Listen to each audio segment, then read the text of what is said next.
Los que de alguna manera intentamos hacer uso social y escrito de la lengua quechua, lo venimos haciendo a nuestra manera y estilo.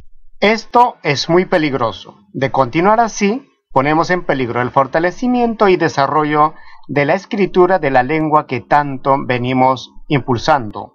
Sobre temas específicos de la lengua hay tantos videos que circulan por internet, pero cada uno de ellos con sus propias formas de escribir.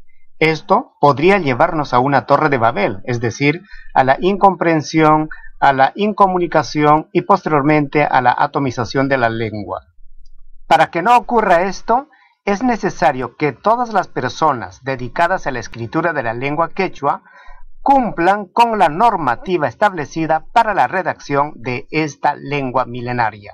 Dicho esto, en esta lección aprenderemos a pronunciar y a escribir cada uno de los nombres de los días de la semana. Intichay, Intichay, Quillachay, Quillachay, Atipachay, Atipachay, Joyllurchay, Joyllurchay, Chascachay, Chascachay, Illapachay, Illapachay, Cuychichay, Cuychichay.